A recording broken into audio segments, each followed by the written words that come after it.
Yes, PHLV Radio. PHLV Radio. Katotong Informento. Abot kamay. Alas 6:10 na po ng hapon dito sa Las Vegas, Nevada. Pakinggan niyo ito, Rex Recarte, Rodney Haleco.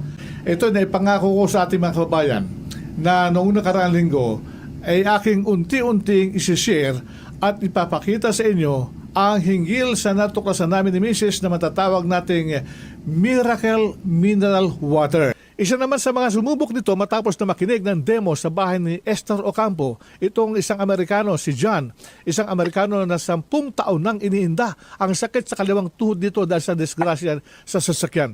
Heto, pakinggan po natin ang kanyang kwento matapos na masubukan niya ang produktong ito. Okay, sure. Okay. John, my name is Bing from PHLB Radio. Yes, I would like to know what happened to your knees. Okay, I had a motorcycle accident about 10 years ago. Uh-huh. Okay, I broke my femur.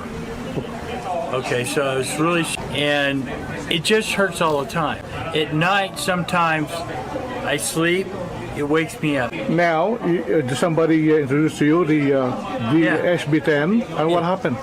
Okay, it seems to help a lot, Okay. you know, because just like this hurts all the time. Okay. Now, I've tried other things, right, and it really hasn't worked out. okay, Yeah, this seems to work out a lot better.